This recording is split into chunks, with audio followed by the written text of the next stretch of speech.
شروع کرتا ہوں اللہ کے نام سے جو بڑا مہربان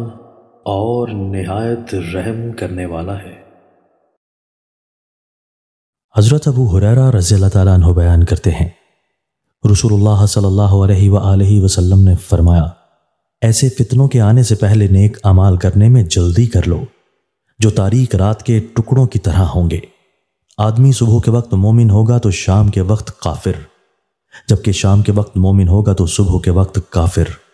وہ دنیا کے مال و متاع کے عوض اپنا دین بیچ دے گا۔ حضرت ابو درداء رضی اللہ تعالیٰ عنہ نبی صلی اللہ علیہ وآلہ وسلم سے روایت کرتے ہیں، آپ صلی اللہ علیہ وآلہ وسلم نے فرمایا،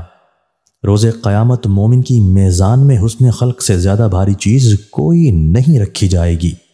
اور اللہ یقیناً بد زبان اور بےہودہ باتیں کرنے والے کو پسند نہیں فرماتا۔ حضرت نواس بن سمعان رضی اللہ تعالیٰ عنہ بیان کرتے ہیں، میں نے رسول اللہ صلی اللہ علیہ وآلہ وسلم سے نیکی اور گناہ کے متعلق دریافت کیا تو آپ صلی اللہ علیہ وآلہ وسلم نے فرمایا، نیکی اچھا اخلاق ہے، جبکہ گناہ وہ ہے جو تیرے دل میں کھٹکے اور تو ناپسند کرے کہ لوگ اس سے مطلع ہوں۔ آپ صلی اللہ علیہ وآلہ وسلم نے فرمایا، میرے پاس جبرائیل علیہ السلام آئے اور کہنے لگے،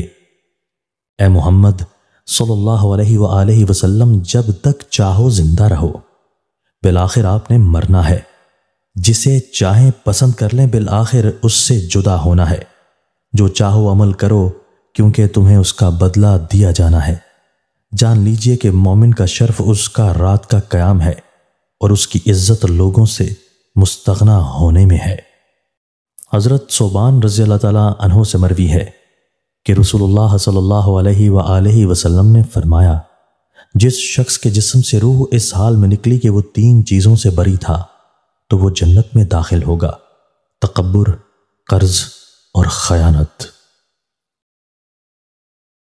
دوستو، اللہ تعالی ہمیں ان احادیث مبارکہ پر عمل کرنے اور اپنی زندگیوں کو سنوارنے کی توفیق عطا فرمائے۔